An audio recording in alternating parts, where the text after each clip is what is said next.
Park Do-hyun was not special. He knew this. Everyone knew this. He was 28 years old and worked as a logistics officer for the Korean Space Agency. His job was simple. He counted boxes. He tracked supplies. He made sure the scientists had enough food and the equipment reached the right places. It was boring work, but Do-hyun liked boring. Boring was safe. Boring was predictable. Today, however, was not boring. Do-hyun stood on the surface of HFY 7, a dead moon at the edge of known space. The sky above was black and filled with unfamiliar stars. The ground beneath his boots was gray dust that had not moved in millions of years. He did not want to be here. He wanted to be back on Earth, eating his mother's cooking and watching old movies. But the expedition needed someone to manage supplies. And Do-hyun was available. The real excitement was happening 200 meters away. A massive hole had been dug into the moon's surface, revealing something that made every scientist in the galaxy lose their minds. A tomb. Not just any tomb, but a structure older than any known civilization. The symbols carved into its walls matched nothing in any database. The metal it was made from did not exist on the periodic table. Do-hyun watched from a distance as important. People argued about important things. The Velen delegation stood tallest. They were beings made of living crystal, their bodies catching light and throwing rainbows across the gray dust. Their ambassador, a female whose name Do-hyun could not pronounce, insisted that her people should enter first. The Velen were the oldest known species in the galaxy. They believed this gave them rights. The Mareshi disagreed. They floated in hovering tanks filled with purple water, their tentacles pressing against the glass as they argued through translated devices. The Mareshi were aquatic beings who had conquered 1,000 water worlds. They believed their scientific achievements made them worthy. The Kelthi made everyone nervous. They looked like insects the size of humans, with black shells and too many eyes. They did not argue. They simply watched, their mandibles clicking in a way that sounded like whispered threats. The Kelthi had once ruled this sector of space. They wanted to rule it again. And then there were the humans. Do-hyun's people. They stood in a small group, trying to look confident while being surrounded by aliens who had traveled the stars when humans were still learning to use fire. Do-hyun did not join the arguments. Arguments were above his pay grade. Instead, he walked around the dig site, checking that the supply containers were properly sealed. The dust on this moon was strange. It got into everything. 3 scientists had already reported equipment failures because of it. He walked closer to the tomb than he intended. He was not paying attention. He was thinking about the supply manifest and whether they had enough water, filters for another week. The tomb was beautiful up close. The symbols seemed to move when he was not looking directly at them. The metal surface was perfectly smooth, without a single scratch despite being billions of years old. Do-hyun felt something strange. A warmth in his chest. A feeling like someone was watching him. He shook his head. He was being silly. He was a logistics officer, not a scientist or a soldier or anyone important. The universe did not care about Park Do-hyun. Then the dust got into his nose. It happened fast. One moment he was breathing normally. The next, his nose was burning and his eyes were watering, and he could feel the sneeze building like a wave. He tried to stop it. He really did. He pressed his finger under his nose. He held his breath. He thought about sad things and boring things and anything that might stop what was coming. It did not work. Do-hyun sneezed. It was not a small sneeze. It was the kind of sneeze that came from deep in the chest, that bent the body forward, that echoed across open spaces. It echoed now, bouncing off the tomb surface and rolling across the dig site. For a moment, nothing happened. Then the ground began to shake. Do-hyun stumbled backward, his heart pounding. The tomb's surface was glowing. Golden light spread across the ancient metal like fire racing through dry grass. The symbols that had been still for billions of years began to spin and dance. Everyone at the dig site turned to look. The Velen ambassador dropped her ceremonial staff. The Moreshi tanks clustered together in fear. The Kelthi stopped clicking and went very, very still. The tomb doors opened. They did not swing open like normal doors. They folded away, layer after layer of impossible metal peeling back to reveal darkness within. Air rushed out, warm and sweet-smelling, like flowers that had never existed. Dahyun wanted to run. Every part of his brain was screaming at him to run. But he could not move. His legs would not obey him. A beam of golden light shot from the darkness. It crossed the distance between the tomb and Dahyun in less than a heartbeat. It struck him in the chest. He felt warmth. He felt peace. He felt something enter his mind, something vast and ancient and patient. Symbols appeared on his skin, glowing gold against his flesh. They covered his arms, his chest, his face. They were beautiful and terrifying. Then they faded, sinking beneath his skin like stones disappearing into water. A voice spoke in his mind. It spoke in perfect Korean, the dialect his grandmother used. Genetic signature confirmed. Emotional resonance detected. You have been selected as heir to the architects. Dahyun stood frozen. His handkerchief was still clutched in his hand. His nose still tickled from the dust. Every being at the dig site stared at him. Scientists, soldiers, ambassadors, and aliens. All of them stared at the logistics officer, who had just been chosen by a power older than the stars. Dahyun swallowed hard. I think there has been a mistake, he said. The voice in his mind responded with what felt like a smile. There has not. The tomb was not a tomb at all. Dahyun learned this as he walked deeper into the structure, surrounded by scientists and soldiers and aliens who looked at him like he was either a miracle or a threat. The golden light followed him, gentle and warm, lighting his path while leaving others in shadow. The voice in his mind called itself the system.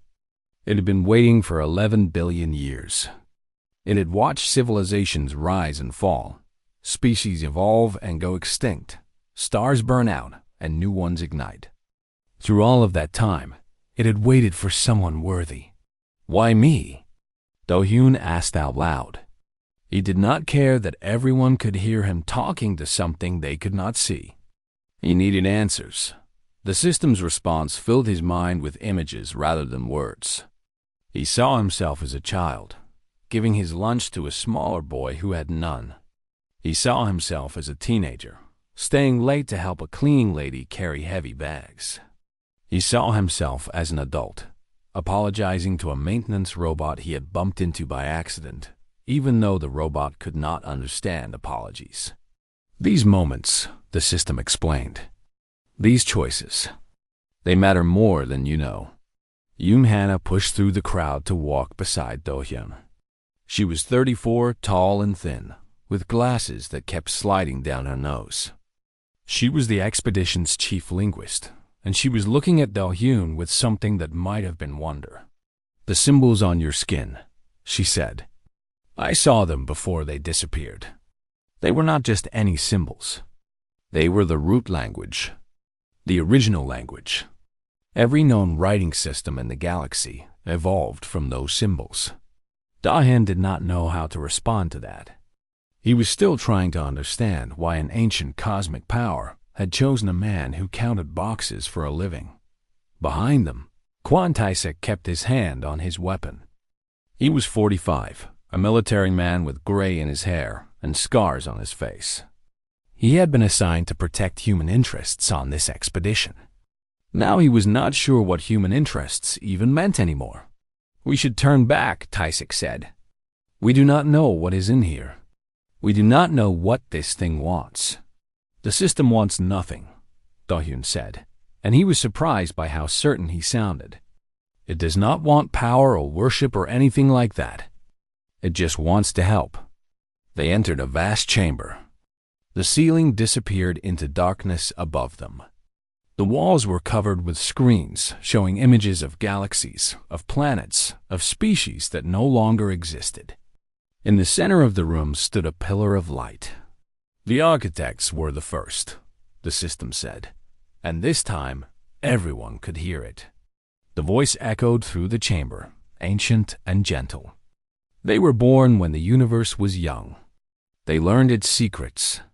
They could have ruled forever. They chose not to. The images on the walls changed.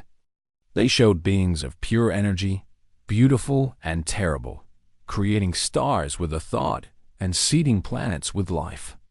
They showed these beings watching over young civilizations, guiding them gently, never controlling them. They gave us the gift of existence, the Velen ambassador whispered. Her crystal body was flickering with colors Dacian had never seen before. The legends were true. The architects knew that power corrupts, the system continued. They watched it happen many times. The strong would rise and conquer and eventually destroy themselves.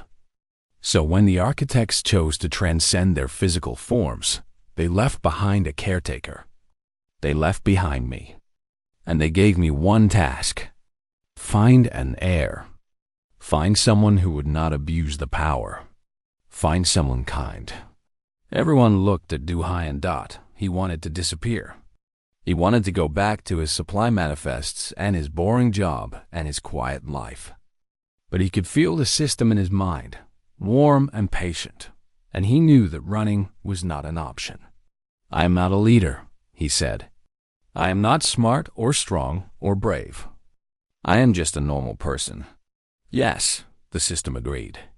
That is why you were chosen. Every other candidate in 11 billion years has been special. Warriors who conquered worlds. Scientists who bent reality. Kings who ruled with absolute power. They all failed the selection. They all wanted the power for themselves. The system showed them more images. Candidates entering the tomb, their eyes full of greed. Candidates being tested and found wanting. Candidates being destroyed by their own ambitions. You do not want power, the system said to Doyen. You never have. When you were young and hungry, you gave your food away. When you were tired and overworked, you stayed late to help others. When you could have been cruel, you chose kindness. Every time. Without exception. Hana was crying. She wiped her eyes and looked at Do-yoon like she was seeing him for the first time. You really are the one, she said. Not because you are special, but because you are good. The other species were not so accepting. That night, while Do-yoon slept in a chamber the system had prepared for him, someone tried to kill him. He woke to the sound of footsteps and the sight of a blade coming down toward his chest. Hana screamed a warning. She had been unable to sleep and had come to check on him. Her scream gave Do-hyun just enough time to roll aside. The blade missed his heart but cut his arm. He felt pain, sharp and hot. He felt blood running down his skin. The attacker was Kelphi. Its black shell gleamed in the low light. Its many eyes showed no emotion. Taisik appeared from nowhere. He moved faster than Do-yoon could follow. One moment the Kelphi was raising its blade for another strike. The next moment it was on the ground, Taisik's boot on its throat. The human is protected, Taisik said coldly. Tell your masters. The system watched all of this. Do-hyun could feel it analyzing, learning, updating its understanding of humanity. Your kind protects its own, the system observed. Even when there is no benefit. Even when there is risk. This is rare among species.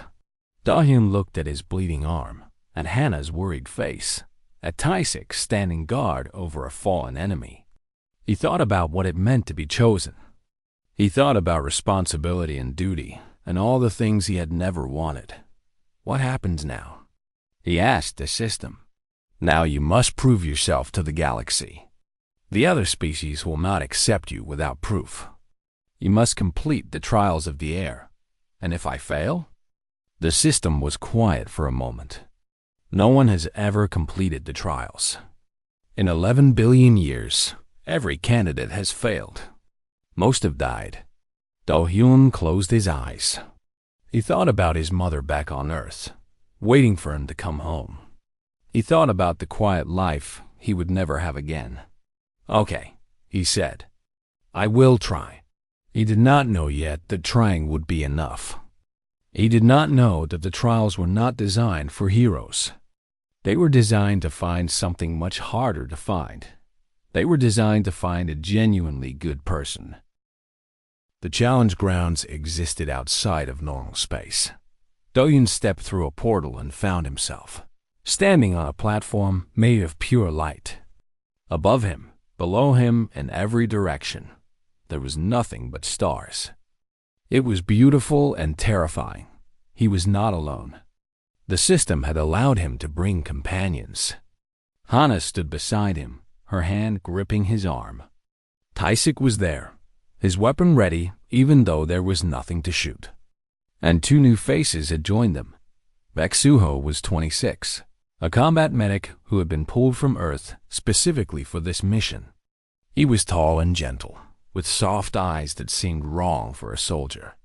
He carried medical supplies instead of weapons. Rim Yoonji was 31, an engineer who had spent 3 days without sleep trying to understand architect technology. She was small and fierce, with oil stains on her fingers and wonder in her eyes. She had figured out how to make human computers talk to architect systems. Everyone agreed she was a genius. 3 trials, the system announced. Its voice echoed across the empty space.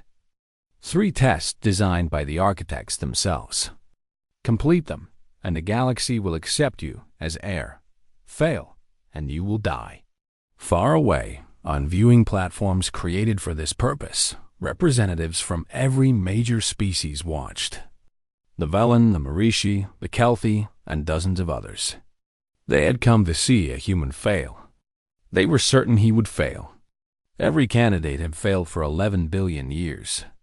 Why would this be different? The first trial began. Do-hyun found himself alone in a maze. The walls were made of mirrors, and in every reflection, he saw himself. But the reflections were wrong. They showed his fears. They showed his darkest thoughts.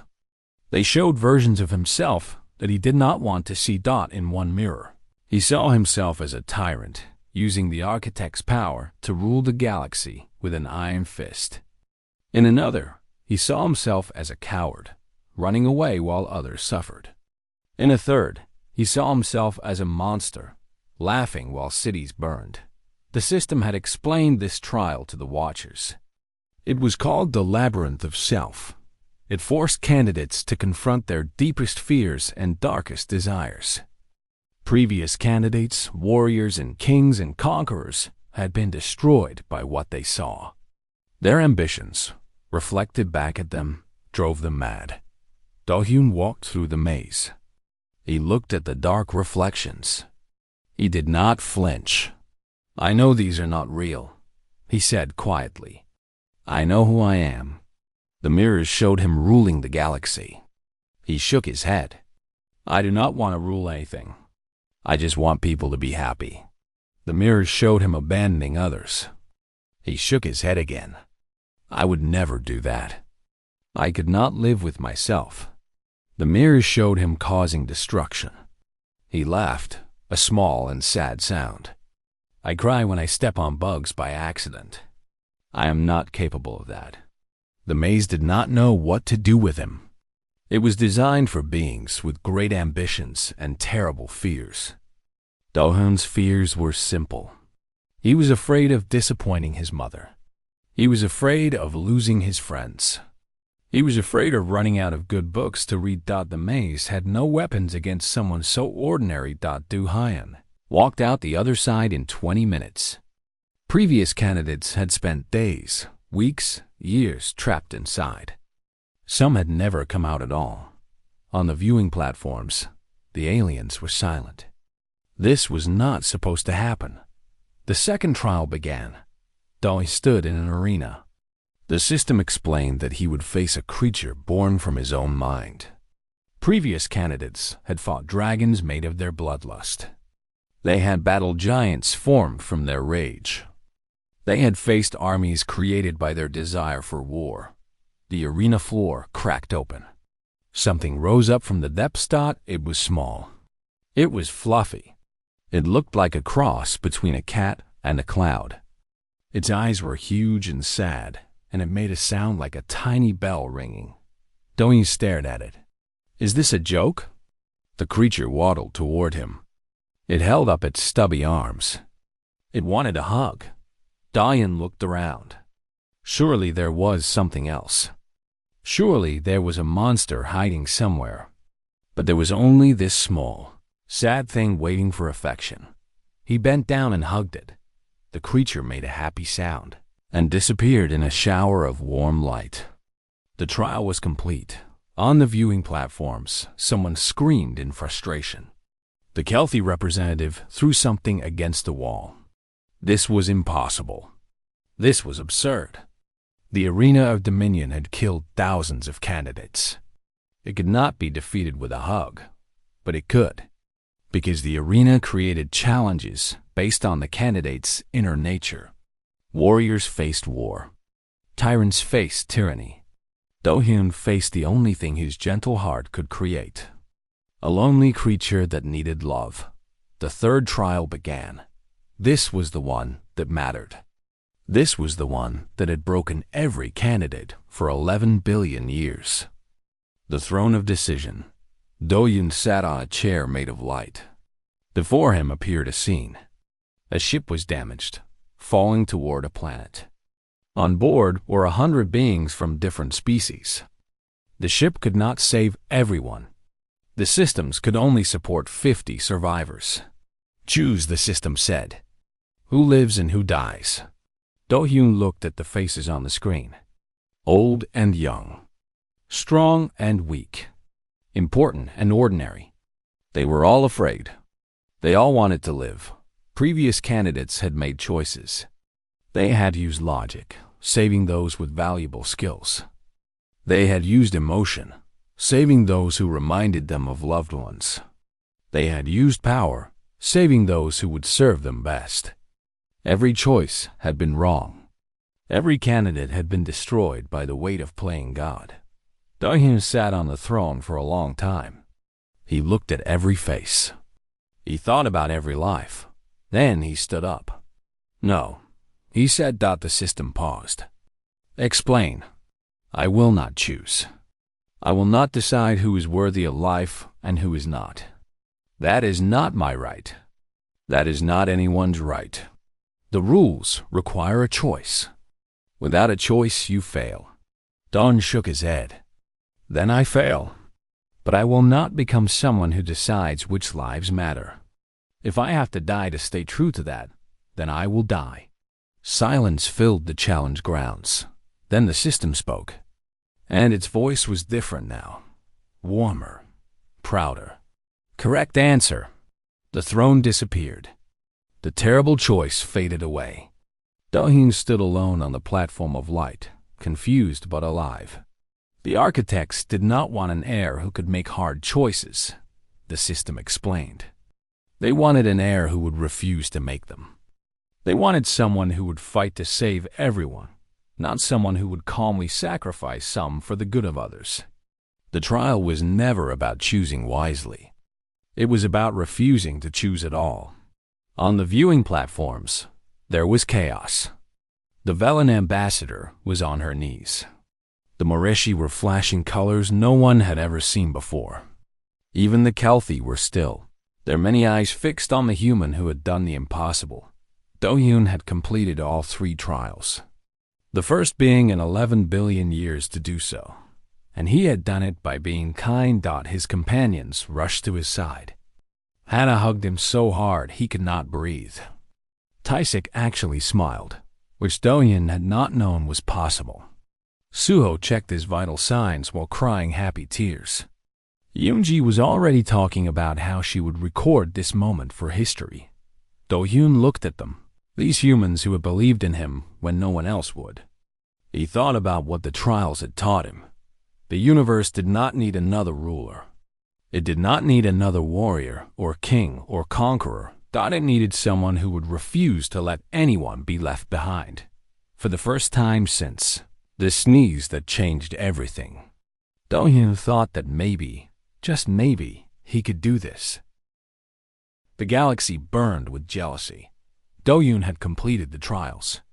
He was now officially the heir to the architects, recognized by the system and by ancient laws older than any living species. But recognition and acceptance were different things. In the 3 months since the trials, everything had fallen apart. The Velen Dominion refused to bow to a human. They gathered their crystal warships, 10,000 strong, and set course for the galactic core, where the architect's main installation waited to be activated. If they could not have the heir, they would take the power by force. The Marishi Collective deployed their bioweapons. Terrible things that could dissolve planets, turn oceans into poison, and transform living beings into mindless servants. They believed that science gave them the right to the architects' knowledge. The Kelphi swarm mobilized every soldier in their empire. Billions of warriors, each one raised from birth to fight and die for the swarm. They had ruled this sector of space once. They would rule it again. Against all of this stood humanity. 17 ships. 17 small, outdated, barely functional ships with crews who had never fought a real space battle, and one logistics officer who still could not believe any of this was real. Do-hyun stood on the bridge of the human flagship. It was called the Hope, which seemed either optimistic or ironic, depending on how you looked at it. Around him, his friends worked frantically to prepare for what was coming. Gomara was in command. She was 40, an admiral with silver hair and steady hands. She had spent her whole career protecting Earth from threats that never came. Now she faced threats beyond anything she had imagined. She did not flinch. Nam Ji-woo coordinated communications. He was 29, a diplomat who had been trained to make peace between nations. Now he tried to make peace between species. He was failing, but he kept trying. Hana worked on translations, trying to understand the enemy's communications. Taisik prepared the soldiers for boarding actions. Suho set up medical bays for casualties everyone knew were coming. Yoonji desperately tried to activate any architect defenses that might help. The system showed Do-hyun what it could offer. Weapons that could unmake stars. Shields that could stop any attack. Technology so advanced it seemed like magic. Use it, Admiral Myray urged. Use whatever you have. We cannot win otherwise. Do-hyun looked at the weapons. He thought about what they would do. He thought about the millions who would die if he used them. No, he said. Everyone on the bridge turned to stare at him. No? Murray's voice was sharp. We are going to die. Our entire species might be wiped out. And you say no? The architects chose me because I would not abuse their power. Do-hyun's voice was steady, even though his hands were shaking. If I use these weapons to kill, I become exactly what they were afraid of. I become a tyrant with the ability to destroy anyone who disagrees with me. Then what do we do? Ji-woo asked. They will not listen to diplomacy. I have tried everything. Do-hyun was quiet for a long time. He thought about the trials. He thought about refusing to choose who would die. He thought about the small, sad creature that only wanted a hug. Broadcast me, he said finally, to everyone. Every ship and every fleet. Myray hesitated, then nodded. Do it. Ji-woo opened all channels. Every frequency. Every language. Every species. Do-hyun took a breath and began to speak. My name is Park Do-hyun. 3 months ago, I was a logistics officer. I counted boxes and tracked supplies. I was nobody. Then I sneezed near an old tomb, and everything changed. He paused. On the screens around him, He could see the enemy fleets. Thousands of ships. Millions of beings. All of them ready to kill for power they did not understand. "I know you are scared," he continued. "I am scared too. You have spent your whole history being told that power means safety, that the strong survive and the weak suffer. You believe that if you do not take this power, someone else will use it against you." The Vulcan admiral sent a message demanding his surrender. He ignored it. The architects could have ruled forever. They had the power to do anything they wanted. But they looked at the universe and saw what power did to people. They saw how it corrupted and destroyed. So they gave their power away. They left it to someone who would not use it to dominate. A Mareshi commander ordered his ships to advance. Some obeyed. Some hesitated. I am not special. I am not strong or smart or chosen by destiny.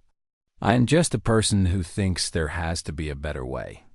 A way where we do not have to kill each other for scraps of power. A way where everyone can have enough. The Kelphi were closest now. Their weapons were charging. In minutes, they would fire. "So here is what I am going to do," Dayan said. "I am going to share. All of it. Everything the architects left behind. Every piece of technology. Every secret. Every gift. I am going to give it to everyone equally. No conditions. No demands. No loyalty required. Silence across every fleet. You do not have to fight me for this. You do not have to kill my people. I am offering it freely. Because I think that is what the architects wanted. Not a ruler. Not a king. Just someone to make sure no one gets left behind." He smiled, even though tears were running down his face. "So please, let us stop this. Let us talk instead. I will make tea. It is not very good tea, but it is the best I can do." For a long moment, nothing happened. The enemy fleets hung in space, weapons ready, waiting for orders done. Then one Velen ship powered down its weapons. Then another. Then a dozen. A Mareshi cruiser turned away from the battle formation. Its captain sent a message. "We accept your offer, human heir. We will talk." The Kelphi hesitated. Their general screamed orders to attack. Some of his ships obeyed. Most did not. The soldiers were tired of war. They were tired of dying for glory they would never see. When their own commander tried to force them, they removed him. They arrested him on his own bridge. Not everyone stood down. Some Velen ships fired. Some Kelphi warriors attacked. But they were stopped, not by Do Yun, but by their own people. By beings who had heard a human offer peace and decided to take it. The battle that should have ended humanity lasted less than an hour. A few ships destroyed on both sides. A few hundred lives lost. Tragic, but nothing compared to what should have happened. Do Yun watched from the bridge of the hope as the galaxy chose peace. Not because they were forced to. Not because they were afraid. But because someone had offered them something better than power. He had offered them trust. Admiral Myray stood beside him. She was crying, though she would deny it later. "You impossible man," she said. "You actually did it." "I just asked nicely," Do Yun said. "Most people want to be good. They just need someone to show them it is okay." The system spoke in his mind, warm and proud. The architects would be pleased. "You have done what they hoped for. You have given the galaxy a chance." Do Yun looked out at the stars. So many worlds. So many beings. So much potential for good. "We are just getting started," he said. And for the first time, he believed it.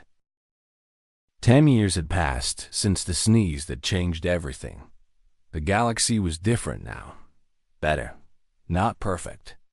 Because nothing was ever perfect, but better in ways that mattered. Do Yun had kept his promise. The architect technology was shared with everyone. Diseases that had killed billions for centuries were cured in months. Worlds that had been dying from pollution were healed. Species that had been enemies for thousands of years found that they had no more reasons to fight. It was not easy. There were arguments and setbacks and moments when everything seemed ready to fall apart. But every time that happened, someone would remember the human who had offered tea instead of war. And they would try a little harder to make peace work. Do-yoon watched all of this. From a small apartment on Earth, he had never wanted to be a leader. He still did not want to be one. So he had done something that confused everyone. He had walked away. He had set up systems to distribute the architect technology fairly. He had created councils where every species had a voice. He had built frameworks for cooperation and peace. And then he had gone home. His mother had cried when she saw him. She had hugged him for an hour straight, asking why he had been gone so long, demanding to know why he looked so tired, insisting that he eat 3 full meals before he did anything else. It was the best day of his life. Now, 10 years later, Do-hyun stood in his kitchen making dinner. The apartment was small but warm. Pictures covered the walls. Pictures of friends and family. Pictures of places he had visited across the galaxy. Pictures of moments he never wanted to forget. A small girl ran into the kitchen. She was 7 years old, with her father's kind eyes and her mother's stubborn chin. Her name was Yuna, and she was convinced that her father had the most boring job in the universe. "Dad," she said, "what did you do at work today?" Do-hyun smiled as he chopped vegetables. "I talked to some people about building a new hospital on a planet called Vela 3. Yuna wrinkled her nose. "That sounds boring." "It is a little boring," Do-hyun admitted. "But the hospital will help a lot of people. Aunt Crystal says you saved the galaxy." Aunt Crystal was Yuna's nickname for the former Velan ambassador. The same Velan who had once demanded Do-hyun prove his worthiness. The same Velan who had sent ships to take the architect power by force. Now she came to dinner every month and let Yuna braid her crystal hair. "I did not save the galaxy," Do-hyun said. "I just asked everyone to be nice to each other." The system spoke in his mind. It did this sometimes, offering observations and comments like a friend who lived in his head. "You are being modest again," the system said. "I am being honest," Do-hyun replied silently. "I am not special. You changed the course of history. You united species that had been at war for millennia. You distributed technology that ended suffering across 1,000 worlds. How is that not special? Anyone could have done it. I just happened to be the one who sneezed." The system made a sound that might have been a laugh. "You are impossible. I know." Hannah came home as Do-hyun was finishing dinner. She was tired from a long day at the Universal Translation Institute, which she had founded to help species communicate better. Her hair was gray now, streaked with the stress of running something so big. But her eyes still sparkled when she looked at Do-hyun. "How was your day?" she asked, kissing his cheek. "Boring," Yuna answered for him. "He just talked to people." "Talking to people is important," Hana said. "Your father is very good at it." They ate dinner together. Do-hyun had learned to cook over the years, though he would never be great at it. But dinner was not about the food. It was about the time together. The stories shared. The laughter died after dinner. Do-hyun sat on the balcony and looked up at the sky. Ships passed overhead, coming and going from all corners of the galaxy. Velan crystal ships and Marishi water vessels and Kelphi carriers. Human shuttles and a dozen other designs from species he had only met once or twice. They were all welcome here. Earth had become a meeting place, a neutral ground where anyone could come in peace. Yuna sat beside him. "Dad," she said, "why do aliens come to Earth so much?" "Because we invited them," Do-hyun said. "A long time ago, humans were alone in the universe. We thought we were the only ones. Then we discovered we were not, and some people were scared. But I thought maybe being scared was not the only option. Maybe we could be friends instead. That sounds easy. Do-hyun laughed. It was the hardest thing I have ever done. But it was worth it. The system spoke again, but this time its voice was different, softer, more thoughtful. You have done what no heir before you accomplished. You did not conquer the galaxy. You did not rule it. You befriended it. I just did not want anyone to be alone, Do-hyun said quietly. Everyone deserves someone who cares about them. That is why you were chosen. Not for what you could do, for what you would not do. You would not use power for yourself. You would not put yourself above others. You would not let anyone be left behind. Yuna tugged on his sleeve. Who are you talking to? An old friend, Do-hyun said. Someone who has been with me for a long time. Can I meet them? Do-hyun considered this. Then he nodded. System, would you like to say hello? The system manifested as a small light, golden and warm, floating in front of Yuna.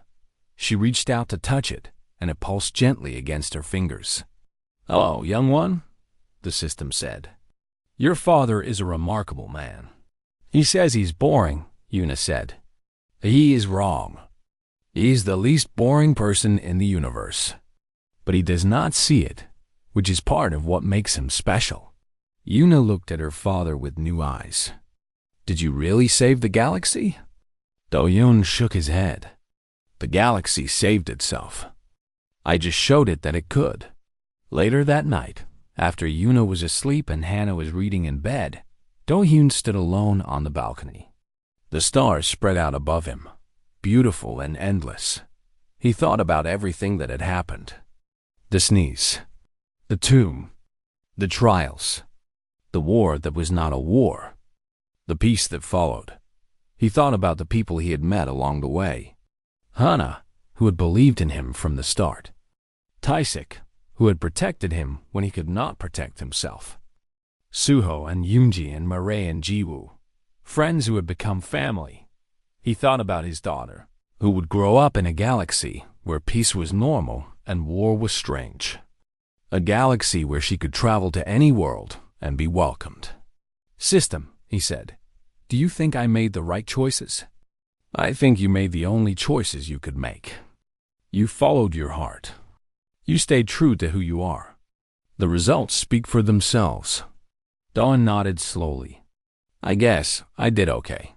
You did more than okay. You changed everything. And the most remarkable part is that you did it without becoming someone else. You are still the same man who sneezed in a tomb 11 years ago. Still kind. Still humble. Still convinced that you are not special. Because I am not. Keep telling yourself that, the system said, and Do-hyun could hear the smile in its voice. The universe knows better. A shooting star crossed the sky. Do-hyun watched it until it disappeared. Somewhere out there, on a world he would never see, someone was waking up in a hospital built with architect technology. Somewhere else, two species were signing a peace treaty after centuries of war.